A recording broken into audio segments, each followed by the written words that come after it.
据环球时报的消息称，巴基斯坦政府在8月12号召开了一场记者招待会，公布了巴方关于达苏恐袭案调查的最新进展。总结一下的话，一共有3点重要信息。其一，这起袭击是在阿富汗策划的，因为袭击者在阿富汗受过训练。其二，参与这次袭击的一些嫌疑人已经在巴基斯坦被捕，而其他嫌疑人现在则是在阿富汗。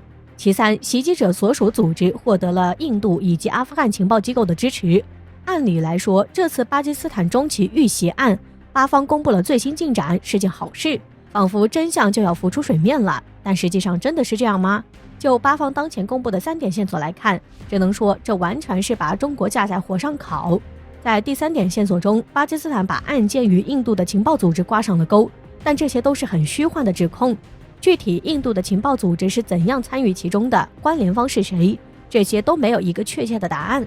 显而易见，在这件事上，巴基斯坦是带有了一些小心思的。除此之外，其实还有很多细节不合逻辑。在巴方第一次公布的数据中，说嫌疑人安装了100多公斤的炸药，不过一辆装了100多公斤炸药的汽车爆炸之后威力是很大的，可以把一辆大客车炸成碎片。可是在先前公布的照片中，我们可以看出汽车相当的完整。然而不管炸药是多少斤，一旦巴方咬死确定这事儿真的就是印度干的，或者印度有干预的话，那这属于非常严重的指控，需要铁证。此外，单凭指控肯定是不能服众的，还需要对印度进行报复、制裁或者是军事打击。所以在巴方公布袭击案的最新进展后，中方的回应很有深意。在当日，中方的外交部发言人强调了巴方还是需要进一步的调查，中方对巴方所做积极努力表示赞赏。不管怎样，不管后面到底是哪方势力在操纵，血的教训我们都必须深刻吸取，愿逝者安息。不管怎样，都要严惩肇事真凶，否则无法告慰这些逝者。更何况这还只是一带一路中微不足道的一环，未来还将有更多的挑战在等待着。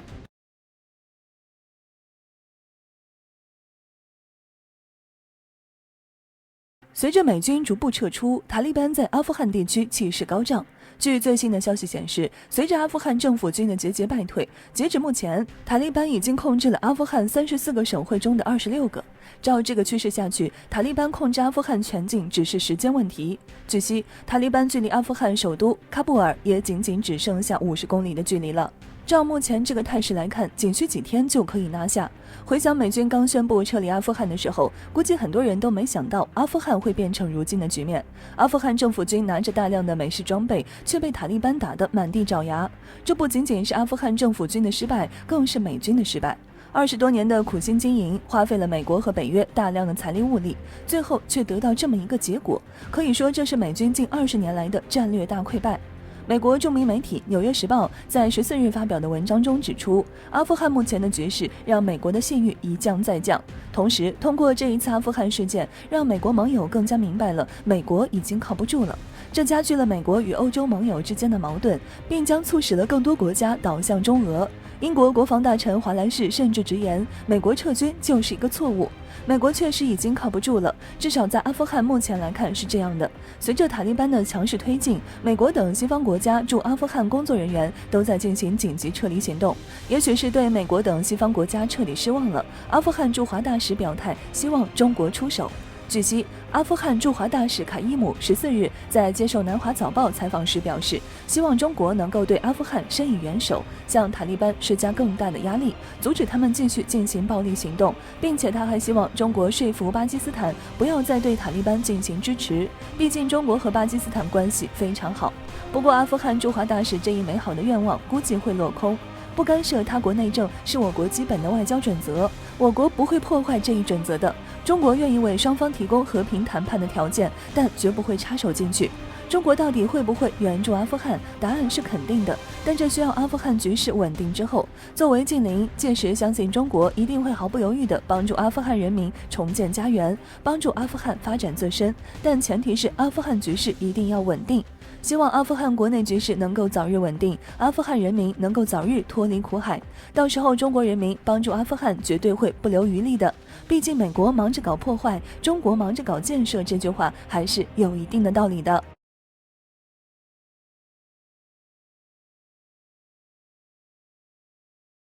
据美国媒体报道，中国海军目前拥有舰艇数量已超过360艘，不仅种类全面，舰艇总数超过400艘，更是指日可待。美国已无力和中国比较舰艇增长速度。不仅如此，有着悬殊发展前景的双方野心还大相径庭。舰艇数量迅速发展的中国海军，当前目标仅仅是维护中国周边海域的安全和和平，而美国的目标却是监管全球，这只会使得中美海军的差距更加明显。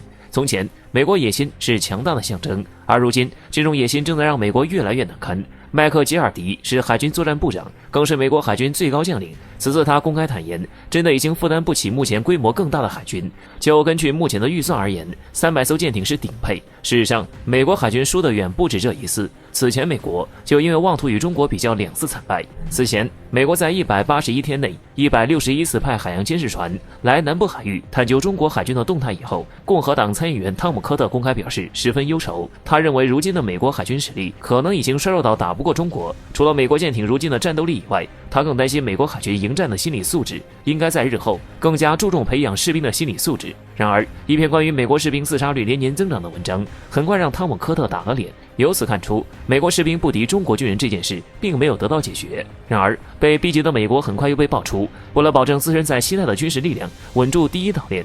然而，恰恰是美国的这个选择，充分暴露了当时美国海军对中国海军的恐惧。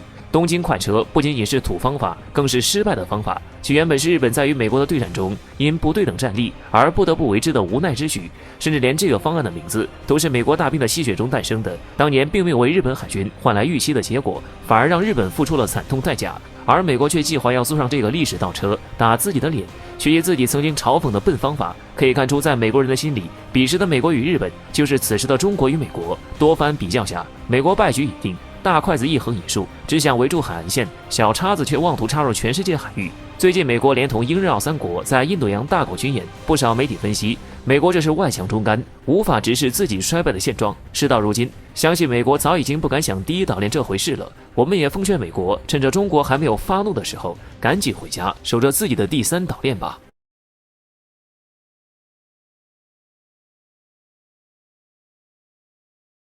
据人民网的消息称，在今年8月举行的安斯彭安全论坛上，美国的一位国家安全顾问代表美方发表讲话称，美国将不会对中国实施中国发起恶意网络攻击一事进行制裁。除此以外，关于美国上任总统特朗普所说的要求中国支付10万亿美元的赔偿，白宫发言人也在同一天内表示，拜登政府将不支持这一决定。近几年，美国的外交方式一般都是采取多重压制政策，再通过所谓的对话方式强迫对方让步。那为何这次美国态度突然大变，一天2次向中国让步呢？拜登现在究竟意欲何为？可能有大部分观点认为，这是因为这段时间以内，美国的对外访问频频遭遇挫折导致的。受新冠疫情影响，美国当前已经在多个国际外交问题上举步维艰。就比如说，尽管美国百般阻挠，中欧合作关系暂时搁置了下来，但欧洲方面也并未加到美国的恶化战略中。加之新冠疫情爆发以来，尤其是在全球经济整体下滑的情况下，各国开展合作显得尤为必要，所以当前美国才会态度突然大变，放弃2项重要制裁。但是对于美国当下的转变，